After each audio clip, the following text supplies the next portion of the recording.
everyone. I'm Aparna Bijapurkar, MD and partner at BCG, where I lead our work in agriculture, food systems, and rural livelihoods. I'm very excited to welcome you to the next edition of the Harvesting Tomorrow videocast series in partnership with ThinkAg. Today, we're spotlighting innovations in agriculture, and I'm really privileged to have with me two fantastic industry giants.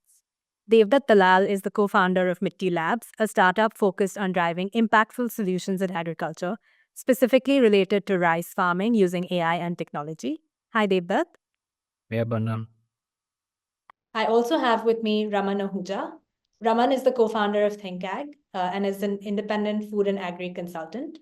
Prior to ThinkAg, Raman's had a long career with companies like Hindustan Unilever and Bharti. Hi, Raman. Hi, Aparna. So I think context is probably familiar to all of us as well as most of our viewers. But I think we all appreciate that agriculture is at a fairly critical juncture now. And I think it's a dual challenge. Agriculture is one of the most vulnerable sectors to climate change, with huge risk of drought, flood, unseasonal rain impacting crop yields, farm productivity, as well as farmer incomes. But interestingly, agriculture is one of the sectors that also accounts for the largest greenhouse gas emissions, contributing somewhere between 14 to 16% of India's GHG emissions. And so there's a dual imperative, for us to really think about how we build far greater resilience in the agriculture sector while driving, a significant transformation. And I think in that context, Devdutt really wanted to start with you folks. Can you tell us a little bit more about, the problem statement and what you're trying to do? And in that context, how are farmers really adopting technology to help build more resilience in the ag ecosystem? Yeah, absolutely. So the problem set or the problem statement that we're working with, and as you mentioned, we work specifically with rice farming currently. Rice is the largest crop in India. It's also the largest consumer of water. For a few statistics, it takes 3,000 liters to farm 1 kg of rice, or 20 million liters per hectare. And we have 40 million hectares of rice in India. So doing the math on 20 million multiplied by 40 million, there's a lot of zeros. So there's a massive water usage pattern and consumption problem with rice. And then the flip side of the water problem is that you have stagnant water on fields for long periods of time. And this causes anaerobic digestion, which causes methane release. And as we know, methane is a very strong pollutant or a heavier sort of contributor to climate change. It is a short-lived climate pollutant. And rice farming globally contributes to the same amount of GHG emissions as aviation does. So it's a pretty large contributor to our global emission stack. So for us, I think, and then of course, particularly with rice, you have stubble burning issues, which is, more prevalent in the northern part of India, but you have, massive air pollution issues caused as a result of that. So all of these three topics, of the water, the methane, the sort of stubble burning, is the problem that we're trying to address. There's a second layer of a problem, which is, to the second point that you were making, which is on the adoption and sort of confirmation of practice change. What happens in India, because you have smallholder farming systems that are, fairly distributed, land holdings is not very homogeneous. It's very difficult to track whether a practice change has happened or not. So let's say that we were to find solutions for the water problem, the methane problem, or the stubble burning problem. It's very hard to prove that a farmer has actually adopted these practice changes. So the second layer of the problem that we're trying to solve is to bring in a little bit more robustness, a little bit more accuracy, a little bit more transparency in the way things are measured and monitored on the ground. And that we do by using our sort of satellite technology, or what we call our DMRV system. So that's the first piece on the problem statement. So, just coming to some of the challenges that farmers face in general, not specific to our intervention for a second, but, farmers are, there's a few things, right? One is there's an inertia or a status quo that farmers have been attuned to following. So their fathers, their grandfathers, great-grandfathers have been doing a certain practice in a certain way. So it's very easy to sort of break that inertia. The second thing is that there are costs to certain programs. I'm not speaking on our program, but let's say the adoption of AgTech in general or technological solutions obviously involves a trade-off within an existing cost. So sometimes it could be higher, sometimes it could be lower. So the business case for a farmer to make an investment in technology needs to obviously be justified and proven against alternatives. Again, as I specify, in our case, we're not necessarily selling anything to a farmer, so it's a little bit different. The third thing is they have a lot of people that are influencing them at multiple points of time. So they don't really know who to trust. There's a retailer, there is a buyer, there is a KVK, there is, government entities, there are local grassroots entities and NGOs. So farmers are obviously met with a lot of advice and support, and, they're not able to pick which single piece of advice they should be following. So that's some of the problems that I've seen in terms of the general adoption of, ag tech solutions with farmers. So yeah, that's how I would present some of the challenges that companies in general face. In our perspective, since we are not selling to the farmer, we are able to address a couple of these things, but I can touch upon that if that's of interest. I see one thing that you didn't talk about is what happens to farmer yield from adopting some of these changes in practices. And at least the evidence on that is fairly mixed, right? So would you like to comment on what you've seen out there in terms of, is there really a yield loss? Can some of that be mitigated? And, who has to compensate the farmer for that yield loss? Absolutely. So there's 3 core practices that are eligible for, these methane reduction credits, or sort of are effective in reducing methane and water consumption. So we'll start with the seeding practice change, which is DSR, or direct seeding of rice. Fundamentally, DSR depends on the seed hybrid that you pick. So there are obviously layers of seeds that you can pick from. So there could be, if you're broadcasting a regular seed under DSR technology, it may not be as effective, but you may have to buy a hybrid that is herbicide tolerant or weedicide tolerant, for instance, and then your yields will not be impacted. Obviously, there is a delta on the cost of that seed. The real business case with DSR for the farmers is that they're replacing a lot of the labor that they need to use for the transplanting process. And labor has become a bit of an issue for farmers. So when you look at it from a profitability perspective, DSR still yields results for farmers. There have been evidences of DSR increasing yields. There have been evidences of DSR decreasing yields. It's hard to tell when you baseline against a year prior or a year in the future. It's not the right way of baselining or benchmarking what the performance of a DSR field versus a non-DSR field is, because there's many other factors that are at play. It could be rainfall at the wrong time. It could be excessive sunshine at certain points in time, et cetera, et cetera. In general, there isn't a statistically significant impact on yield from practicing DSR, at least from our own studies and from our own data that we have, and looking to publish some of this with the right publications and right research universities.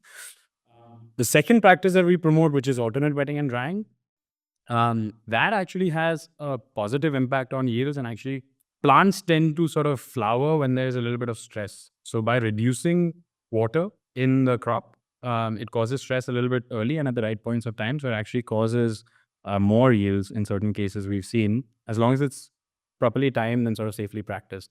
There is a point beyond which it's detrimental to the yield if you continue to dry your field down towards the end of the season, which is, what we promote safe AWD. So we ensure that we're not trading off yields in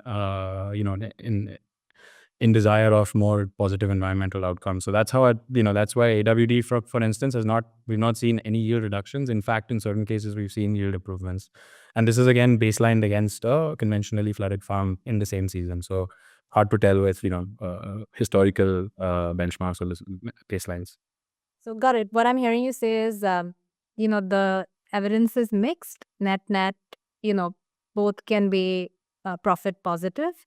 And there is, some opportunity from a carbon market point of view to be able to supplement losses. And we'll talk about that later. Raman? Yep. I think just picking up on an earlier point, Devdutt, that you made about many influencers and generally issue of trust. Maybe you could expand a little bit about the approach that MittiLabs is following on the ground. And is it different? Is it complementing what's already happening there? And how do you see that contributing to building the trust and transparency that is so much needed in this smallholder dominated system?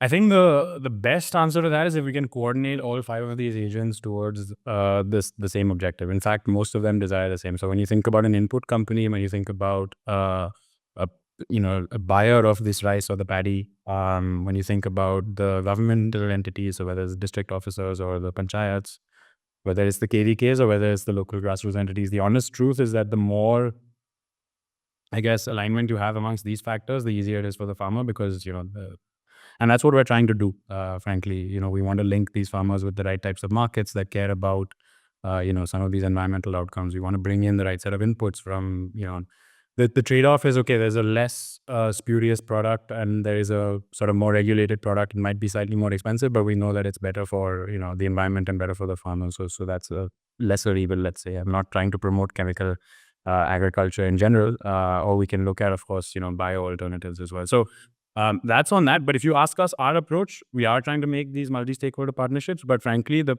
one agent that we found has the most influence over the farmer, has the most trust of the farmer, is the local foundation or the local NGO, the local grassroots entity. And this was done when we asked farmers in the beginning. I literally asked them this question saying, okay, 4 people walk in, who do you trust? KVKs and the local grassroots entities stood out. And therefore, we do multi-stakeholder partnerships amongst the local agricultural universities, our implementation partners, and sort of, that's been our sort of nodal agent for communications with the farmers. That's quite interesting, Devdutt. And if I can just pick up on that, what I heard you say is that the last mile, grassroots organization that has the community connect perhaps also holds the most trust. But in a system at scale, I guess there is also a certain cost to this capacity building layer, let's call it, right? And there is a certain amount of, I guess, cost to drive this transition, therefore. How are you seeing the market, participation in this? Is there clearly an incentive for the market, to come in and pay a premium, participate in these ecosystems? What's been your experience? Yeah, it's an interesting question. So field extension costs will remain amongst the highest costs because that is the least scalable portion of this project development cost stack. You will always sort of need an intermediary communicating with farmers, at least for the first time or the first few seasons, to hand over support, educate them about why these programs exist, etc. For now, we used some of our own capital to catalyze this. Frankly, I don't think we should be using startups or, businesses probably shouldn't be using this capital for field extension. The ideal set of entities that can help catalyze this type of work on ground would be philanthropies, would be governmental programs, could be some of these blended finance mechanisms that are being developed. So that's some of the financing suggestions that I would have for larger scale programs. And we've seen, the World Bank and the government of UP program, or we've seen, Bezos Earth Fund funding the Nature Conservancy to do this sort of work, and we're in conversations with both. But in terms of private capital, carbon finance is obviously one of the key nodes that will take care of these costs. And we've seen models develop where carbon funds are willing to invest upfront, so catalyze the on-ground work, and then sort of take a share of credits for a long period of time. So yeah, I'd say these are the 2 main nodes of finance to really support the scaling of these things. I don't think equity capital, because it doesn't fundamentally lead to direct returns, is the most sensible. So yeah, carbon funds and or carbon investors, and then also philanthropic capital or some sort of blended finance structure.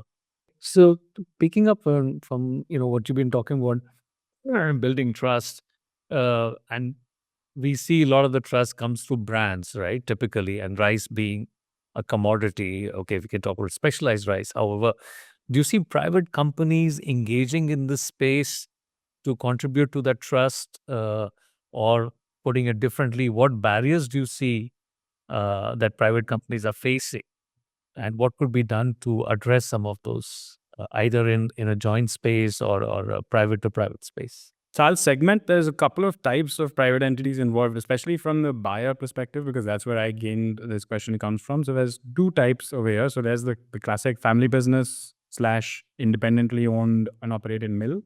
And then there's the MNCs. Like within India in the rice supply chain, you could count companies like Diageo, Mars, Nestle, Olam, Louis Dreyfus, etc. fall under that bucket.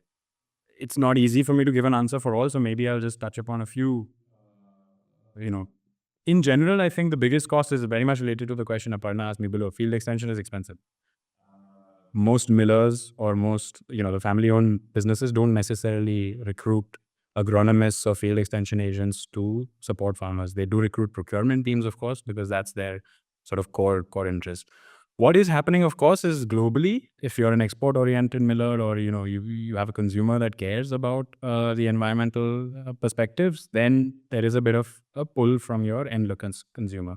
So in that case, then the millers and stuff are a little bit more aligned towards saying, okay, I'm going to make the investment because I see that there's some sort of premium coming from the end consumer The second type is obviously the larger MNCs or the more globally exposed companies. For them, they've made commitments, for instance, to net zero targets or whatever it may be.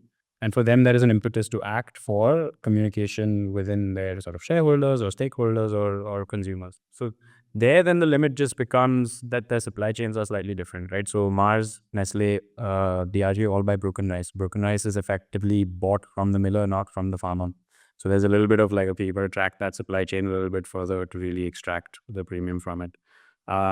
Second issue is that even some of the markets that we export to are not necessarily concerned with some of these topics, right? So some of the larger exports happen to parts of the Middle East or parts of Africa where price is really the most important driver of a purchase decision on their side. So that's what I have in terms of, it's getting there. So you have a lot more companies that are now starting their programs or scaling their programs and making investments in sort of supporting their farmers.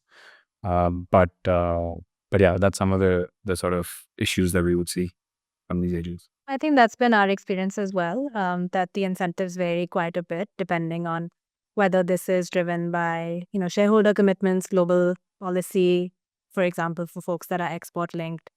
I think there are some who are starting to also look at it from a resilience point of view, which is that, in the longer term, the cost of inaction on this will be significantly prohibitive. But I would say there are very few that are, already starting to make that investment in that way. But hopefully we'll see, more of that. I think, Devdutt, one stakeholder we haven't spoken about is the government.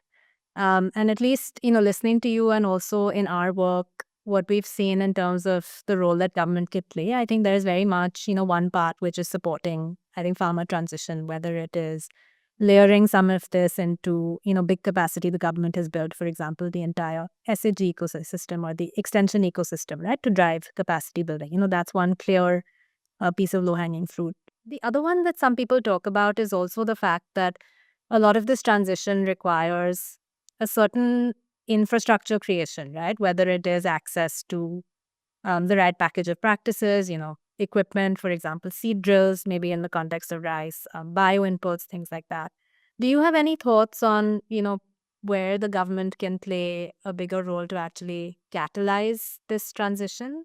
Yeah, absolutely. So I think, as you already mentioned, field extension was one piece. The second one that you're talking about is a little bit more along the subsidy stack that the government currently has. And it is a lot of money that goes into agriculture, the largest sort of spend outside of defense, perhaps. I'm not sure on the stats, but yeah, it's huge. 60 billion, 80 billion is the last figure that I remember. And a majority of that goes towards rice.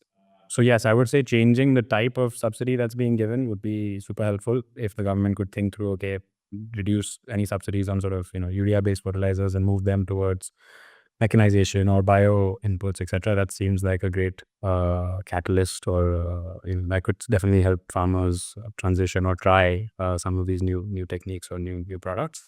The third is, in fact, in terms of markets, because specifically with rice, the government is amongst the largest buyers of rice, and we have MSPs for a common grade and we have MSPs for a grade A, and the delta is very little. But if systems like ours integrated with, many governments have their own remote sensing departments. We haven't spoken about DPI yet, but there is obviously the work that, the backend protocol is doing on the UAI, and, many others that are setting up farmer networks, etc. From that perspective, I think if we can use tools like remote sensing tools, etc., to be some of the subsidy disbursement mechanisms. So let's say that the Punjab government has given a subsidy for a farmer to burn or not burn. We don't actually know whether that farmer has burnt or not burnt, and we don't know whether that money has reached that specific farmer. So building some of these traceable work streams that can help, government directly disperse subsidies to the farmers that actually did a good job will result in more positive word of mouth, etc., etc. So yeah, I would say integration of technology and monitoring, premiums at MSP for climate smart. It kind of ties into the first point that I made, that it needs to be sort of monitored, that, okay, this was done through regenerative or sustainable practices. And then third would be a shift in the subsidy stack. Both, obviously, as you mentioned, was the field extension support that the government can provide. I think you, in the last response, Devdutt, you talked a lot about role of different agencies and also the government. And I understand it's an early stage in the entire project life cycle.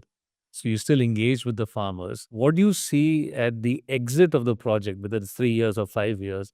What do you see as the exit, and how uh, would the performance parameters be measured, or how would the project maintain stickiness that the farmers continue to practice what everybody calls as climate resilient agriculture? Yeah. Are there any thoughts on that? Any research that you guys have done? Absolutely. So our project specifically, the duration of our projects is 10 years. So we would like to have our farmers involved in this, set of practices for the next 10 years. How we will sustain this behavior is twofold. One is if the farmers truly perceive impact themselves. And I say this because the water piece is actually the main driver for the farmers right now. We don't even pitch the monetary incentive until we need to. The first thing is that farmers realize that they need to dig multiple bore wells, they need to dig deeper, or they need to pump more from, if they're extracting water from a river. So there is a reality that there is a massive water shortage in most of these regions, and rice does require water. So farmers are already pulsing that out. So if we're able to show them a technique that allows them to grow a similar yield with less water, that's already a little bit of a win, because that means, okay, they understand that they don't need to do anything in excess. They just haven't been attuned to this new way. The second, of course, is monetary incentive, right? So you can sustain behavior because this is a long crediting period, and it's slightly different from sequestration in soil, which has a sort of, you can't, at some point, you can't add more carbon to a soil after it's reached its limit. Whereas with methane reductions, you baseline it against year zero, and for the next 10 years, every year is effectively truly a reduction. So the farmer is entitled to incentives year on year, which in my opinion, and the hope is that it will obviously grow, because you do expect carbon credit prices to increase over time. And the costs will continue to decline, right? So once the farmers already started behavior, once the field agents have gone, trained the farmers, supported the farmers to make that change, farmers can sustain this change themselves over time. So there's less cost in field extension, less cost on DMRV, which has already been sort of set up, calibrated, validated in years 1 and 2. So from years 3 to 10, there is very little from a cost stack perspective. So a lot of that revenue will go directly to the farmer. So the more that they do, the more that they will gain over time. So that's the monetary mechanism to sustain practice change. And the second one is obviously, does it truly improve the farmer's outcomes in the near term, not in the long term. Great, Devdutt. It's been, a fantastic conversation. And I'm curious, in your time with MittiLabs, what have been some of the biggest challenges that you faced in getting to where you've gotten to? And what does the journey ahead look like? Excellent. So, there's definitely a few challenges involved with doing something completely novel. It is a nascent industry in general.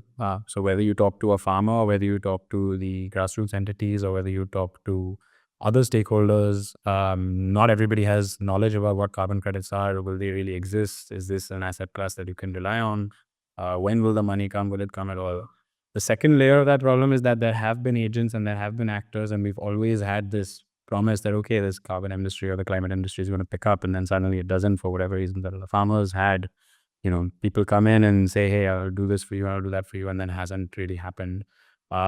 So you're dealing with that, right? So you're dealing with a nascent industry, novel techniques, novel technologies, novel concepts, and then you're also dealing with people that have tried to introduce this but haven't fully succeeded, which causes a higher burden of proof to sort of, mobilize change. The second thing is, I think in India specifically, we don't have a lot of data that is available, or even if it is available, it's not, centrally accessible, or there's no repository of massive data. So a lot of the work that we're doing is actually building data that ideally someone should have done in the past, right? So when we talk about GHG measurements in a specific agroecological zone, we talk about water quantifications in a specific agroecological zone, you talk about land records and sort of, digital parcels of land that, we now need to go and geotag and field boundary map ourselves. So those are some of the challenges that we've been doing a lot of this drab work that is not necessarily productive.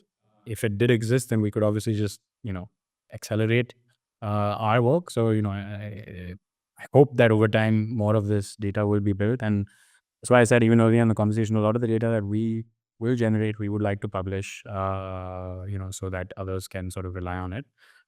So that's some of the challenges. What's in store from here on? I think coming back to the challenges to address one of those problems, I think our core objective right now is to close the loop of the cycle that we have with the existing set of farmers. So we're already at 28,000 hectares of farmlands onboarded, and majority of these farmers have done practice changes, and we've sort of monitored and tracked that. So our ideal first sort of next step would be to close the loop on these farmers before we really go crazy in terms of expanding. We've seen a lot of potential to expand, so we want to continue working. So we're in 7 states already. We're in Punjab, Haryana, UP, Odisha, AP, Telangana, Tamil Nadu. We'd like to expand to Karnataka. We'd like to expand to MP as well. So these are covering basically all of the major rice growing regions in the country. So that's in terms of on ground scale. In terms of technologies, we're layering a couple more technologies on top of what we already have. So we have practice change detection for alternate wetting and drying and DSR, but we just recently won a grant from NASA to sort of develop the stubble burn monitoring technologies as well. So we've been doing a certain piece of work, but now there's more and more technologies, more and more information available. So that's going to be an exciting piece. So yeah, I mean, we want to layer on the maximum impact that we can have on 1 hectare of land, and then we'd want to have, more hectares of land, and then finally, obviously, monetize these hectares of land or be able to help the farmers monetize them. So I think that's essentially the long-term plan for us. We are very much tied to the India thesis in terms of, our wants and desires to help this nation specifically. But there are farmers that grow rice in other countries like Bangladesh and Vietnam, Cambodia, Indonesia, Thailand. So at the right time, we might look at expanding into other markets that have rice. That sounds really exciting. I think, it's a super critical problem statement that you all are working on. And, of course, wanted to wish you good luck. And it is a very robust ecosystem of others also working on this. And I think there's a lot of collaboration and partnership. So let's hope we can see, more pockets and more scale in terms of getting to those 40 million hectares, I think, that you talked about. Thanks, Devdutt. And thank you, Raman. Thank you. Thanks, Devdutt. Thank you, Raman.